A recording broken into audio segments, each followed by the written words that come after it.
आकाशवाणी गोरखपुर से प्रादेशिक समाचार।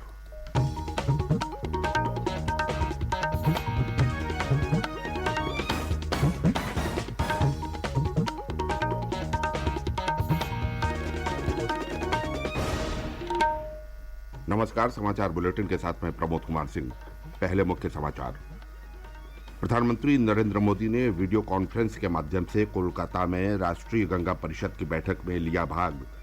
सफाई कार्यों की समीक्षा की। बैठक में मुख्यमंत्री योगी आदित्यनाथ भी हुए शामिल। प्रधानमंत्री नरेंद्र मोदी की मां हीराबेन का अंतिम संस्कार कल गुजरात के गांधीनगर में किया गया। प्रधानमंत्री के संसदीय क्षेत्र वाराणसी में लोगों ने श्री मोदी की मां हीराबेन को दी भावभीनी श्रद्धांजलि। उप मुख्यमंत्री केशव प्रसाद मौर्य वाराणसी में ग्राम स्तर पर आयोजित जन चौपाल में हुए शामिल। कहा, सरकार की कल्याणकारी योजनाओं का लाभ बिना भेदभाव हर वर्ग को मिल रहा है। और मौसम विभाग ने नए साल पर ठंड बढ़ने का जताया अनुमान। शीतलहर से प्रदेश के पश्चिमी जनपदों में जनजीवन प्रभावित।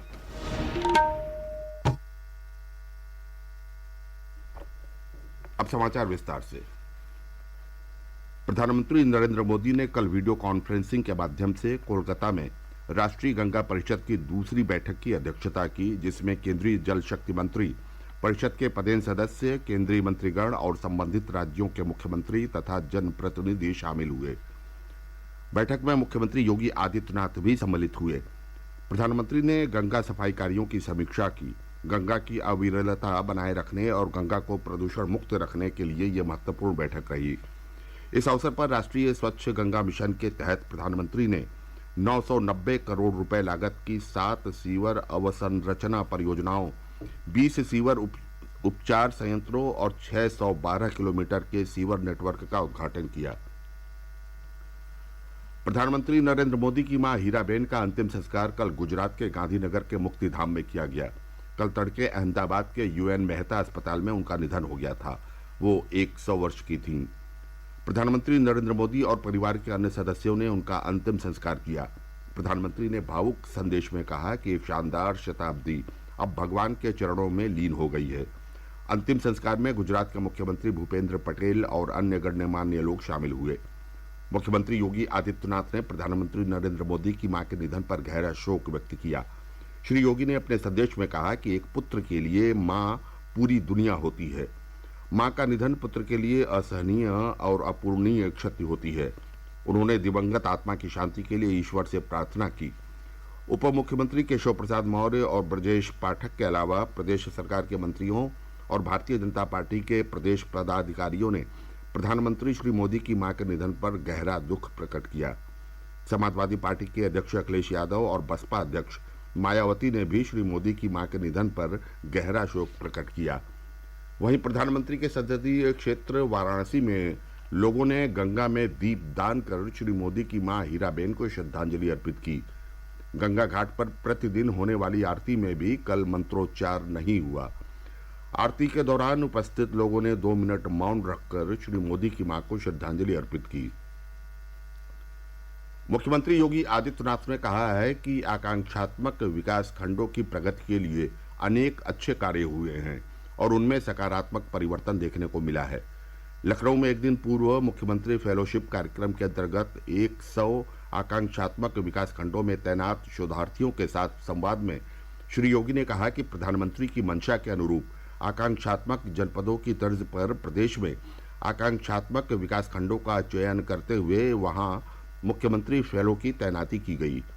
उन्होंने बताया कि नीति आयोग के आकांक्षात्मक विकास खंड के कार्य को सराहा है तथा प्रधानमंत्री ने इसके प्रति प्रसन्नता व्यक्त की है। मुख्यमंत्री ने कहा कि विकासखंड की रैंकिंग के साथ ही फेलो की रैंकिंग तय होगी। इसके आधार पर सरकारी सेवाओं में आने के लिए शोधार्थियों को आयु में छूट तथा वेटेज प्रदान किया जाएगा। इस दौरान शोधार्थियों ने अपने अपने विकासखंडों में किए जा रहे उल्लेखनीय कार्यों से मुख्यमंत्री को अवगत कराया। नीति आयोग के सीईओ परमेश्वरन अय्यर ने कहा कि आकांक्षात्मक विकासखंड अन्य राज्यों के लिए अच्छा मॉडल है। प्रादेशिक समाचार आप आकाशवाणी गोरखपुर से सुन रहे हैं। ये समाचार बुलेटिन हमारे YouTube channel AIR news Gorakhpur और ट्विटर हैंडल AIR न्यूज़_GKP पर भी उपलब्ध है।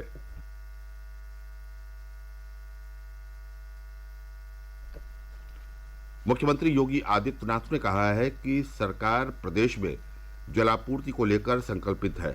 मुख्यमंत्री कार्यालय ने ट्वीट कर बताया कि प्रदेश सरकार द्वारा जल जीवन मिशन कार्यक्रम के अंतर्गत राज्य पेयजल एवं स्वच्छता मिशन के सुगम क्रियान्वयन के लिए 20 अरब 57 करोड़ 95 लाख रुपए से अधिक की धनराशि प्रदान की गई। उप मुख्यमंत्री केशव प्रसाद मौर्य ने कहा है कि सरकार की कल्याणकारी योजनाओं का लाभ प्रदेश के हर वर्ग को मिल रहा है। उन्होंने कहा कि इसमें किसी भी तरह का भेदभाव नहीं किया जा रहा। श्री मौर्य कल वाराणसी के विकासखंड सेवापुरी की ग्राम पंचायत पूरे में आंगनबाड़ी केंद्र, पंचायत भवन, सामुदायिक शौचालय, हेल्थ एवं वेलनेस सेंटर, प्राथमिक तथा जूनियर बेसिक विद्यालय का निरीक्षण कर रहे थे। इसके साथ ही उन्होंने स्वयं सहायता समूह स्टॉल और दीदी कैफे का अवलोकन भी किया। इस दौरान श्री मौर्य गांवों में आयोजित जन चौपाल में शामिल हुए और लोगों की समस्याओं को सुना। उन्होंने सरकार की योजनाओं की लोगों को जानकारी दी। इस मौके पर उप मुख्यमंत्री ने प्रधानमंत्री नरेंद्र मोदी की मां हीराबेन को श्रद्धांजलि भी अर्पित की। संत कबीरनगर जिला में जिलाधिकारी प्रेम रंजन सिंह की अध्यक्षता में जनपद स्तरीय इन्वेस्टर समिट के एक दिवसीय जागरूकता कार्यक्रम का आयोजन किया गया।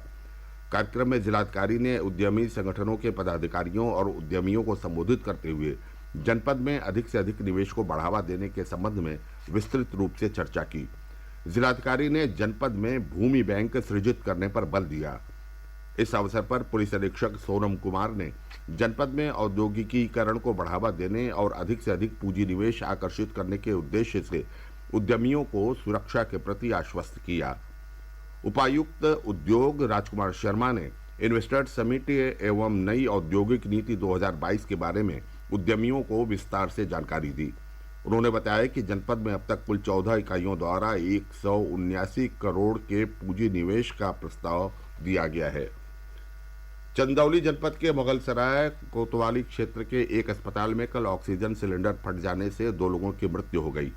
प्रत्यक्षदर्शियों ने बताया कि हादसे के समय अस्पताल के 2 कर्मचारी ऑक्सीजन सिलेंडर उतार रहे थे कि विस्फोट हो गया। घटना की जानकारी मिलते ही पुलिस और प्रशासनिक अधिकारी मौके पर पहुंचे और राहत और बचाव कार्य चलाया।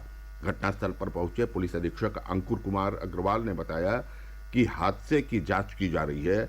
सीसीटीवी फुटेज से भी साक्ष्य लिए जा रहे हैं। जो भी तथ्य सामने आएगा उसके अनुसार आगे की कार्रवाई की जाएगी।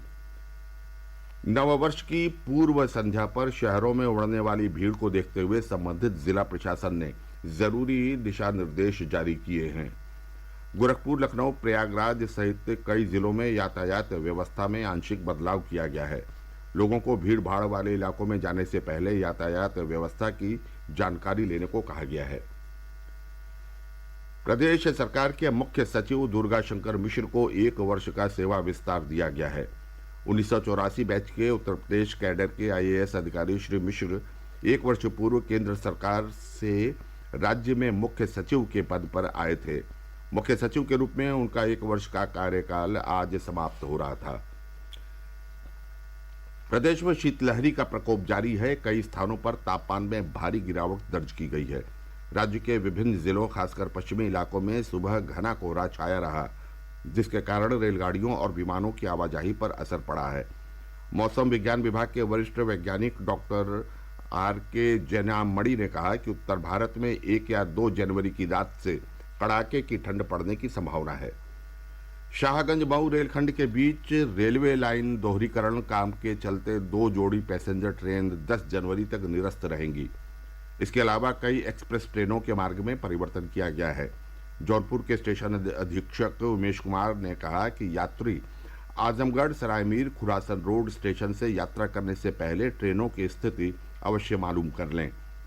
उन्होंने बताया कि फरिहा सठियाओं के बीच रेलवे लाइन के दोहरीकरण के कारण आजमगढ़ स्टेशन से गुजरने वाली करीब 1 दर्जन ट्रेनों का मार्ग परिवर्तित कर चलाने का आदेश दिया गया है। उन्होंने बताया कि गरीब नवाज एक्सप्रेस 2, 3, 5 और 9 जनवरी को शाहगंज, जौनपुर, औड़िहार और मऊ होकर जाएगी। वहीं ताप्ती गंगा एक्सप्रेस का 10 जनवरी तक मऊ औड़िहार होकर आवागमन होगा। और अंत में बुलेटिन के मुख्य समाचार एक बार फिर।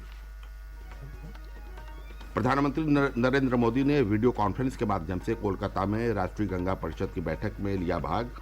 सफाई कार्यों की समीक्षा की। बैठक में मुख्यमंत्री योगी आदित्यनाथ भी हुए शामिल। प्रधानमंत्री नरेंद्र मोदी की मां हीराबेन का अंतिम संस्कार कल गुजरात के गांधीनगर में किया गया। प्रधानमंत्री के संसदीय क्षेत्र वाराणसी में लोगों ने श्री मोदी की मां हीराबेन को दी भावभीनी श्रद्धांजलि। उप मुख्यमंत्री केशव प्रसाद मौर्य वाराणसी में ग्राम स्तर पर आयोजित जन चौपाल में शामिल हुए। कहा, सरकार की कल्याणकारी योजनाओं का लाभ बिना भेदभाव हर वर्ग को मिल रहा है। और मौसम विभाग ने नए साल पर ठंड बढ़ने का जताया अनुमान। शीतलहर से प्रदेश के पश्चिमी जनपदों में जनजीवन प्रभावित। इसके साथ ही ये समाचार बुलेटिन समाप्त हुआ। नमस्कार।